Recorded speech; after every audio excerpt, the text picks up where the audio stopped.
Alright, what is going on, guys? Danny here, and welcome back to another Is It Worth It video where I talk about old gadgets and devices and let you guys know if they're still worth buying after a couple of years. If you haven't yet, consider subscribing and hitting the bell so you don't miss another upload in the future.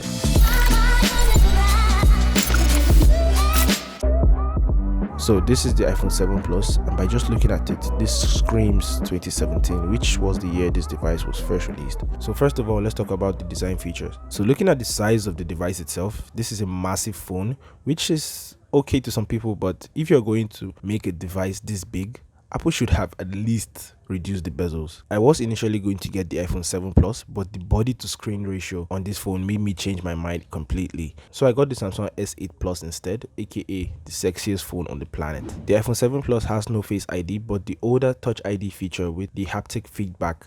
I still want to believe the fingerprint scanner on this is faster than Face ID, but at the same time the Face ID is a lot more of a secure way to unlock your device. Also, the iPhone 7 Plus has no glass back, which in my case is a win, but that means you won't be having the ability to wirelessly charge your device. Glass backs do have its disadvantages like cracking due to like accidental drops, but also advantages such as wireless charger like I said. So yeah, pick your poison. So on the back we also have the dual camera setup, which is also the first time Apple introduced portrait mode. The standard iPhone 7 doesn't have portrait mode, so it became an iconic feature for like the 7 Plus and 8 Plus until the release of the iPhone 10. The back is also housing the 2900 mAh battery, which seems to be one of the biggest batteries on any iPhone series. And finally, there's a 7 megapixel f2.2 selfie camera at the back. I will be testing out the camera on this in a future video, so yeah, subscribe if you don't want to miss that. Alright, now onto the build quality. The screen is made from Gorilla Glass with aluminum back and sides. Again, no glass back on this, and it is IP67 water and dust resistant. So quickly, I want to correct what I said in the iPhone 10 review, where I said the sides were made from aluminum and the brightness is just 225 nits. The sides are actually made from stainless steel, and the maximum brightness goes all the way up to 625 nits. So yeah, forgive me. Back to the video. Now we are going to talk about the display on this. This has a 5.5-inch 1920 by 1080 display with 60 Hz refresh rate and a max brightness of 625 nits, just like the iPhone 10. The screen to body ratio of 67.7%.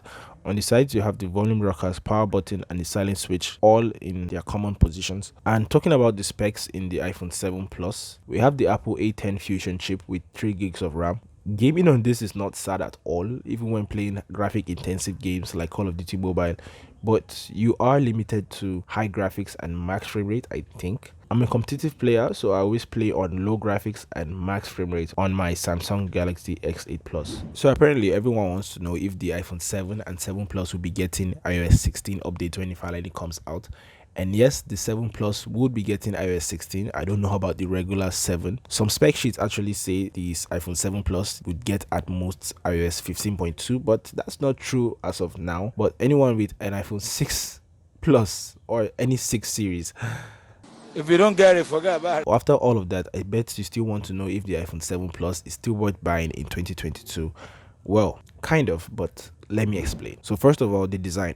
This is a large device, and like I said, the body to screen ratio is my major turn off. Some of you wouldn't really mind the bezels, but after using this Samsung S8 Plus for like a year now as my daily driver, this is not for me. But aside the size and the very annoying bezels, I believe this is a great device. Performance is great, camera is great. Subscribe if you want to actually see the full camera test. But yeah, before I round up the video, I want to thank everyone who has subscribed to the channel. Just seeing that people actually watch and are willing to support has been my biggest motivation lately.